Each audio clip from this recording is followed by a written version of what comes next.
Chittoor Tirupati via Kanipakam Paturu Pakala మీదుగా అయ్యప్పగారిపల్లి నుంచి తిరుపతి వరకు కొత్తగా ఆర్టీసీ బస్ సర్వీసులను ప్రారంభించారు. ఈ రూట్లో ఉదయం సాయంత్రం 2 సర్వీసులు అందుబాటులోకి తీసుకొచ్చినట్లు ఎమ్మెల్యే తెలిపారు. ప్రజల కోరిక మేరకే ఈ బస్సు సర్వీసులు ఏర్పాటు చేశామని, ప్రయాణికులు ప్రైవేట్ వాహనాలపై ఆధారపడకుండా ఆంధ్రప్రదేశ్ రాష్ట్ర రోడ్డు రవాణా సంస్థ బస్సుల్లోనే ప్రయాణించాలని సూచించారు.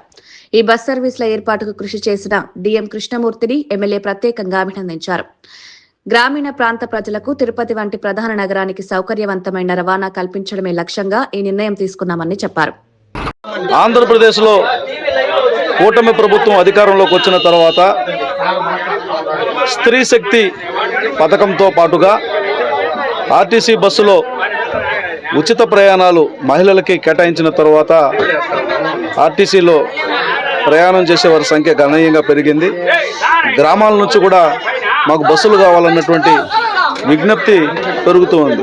ఈ క్రమంలో ఈరోజు పూతలపట్టు మండలం, ఐరాల మండలంలో ఉన్నటువంటి పలు గ్రామాలను కలుపుతూ తిరుపతి, కాణిపాకం వచ్చి వెళ్ళే బస్సు సర్వీసుని కొండకిందపల్లె గ్రామంలో ఈరోజు అయ్యప్పగారిపల్లి గ్రామంలో ప్రారంభించడం జరిగింది.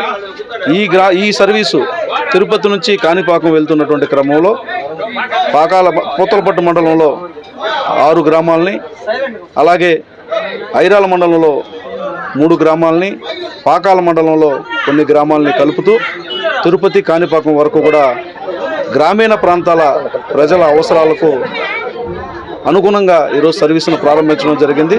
ఆర్టీసీ అధికారులకి ఈ సందర్భంగా కృతజ్ఞతలు తెలియజేస్తున్నాను.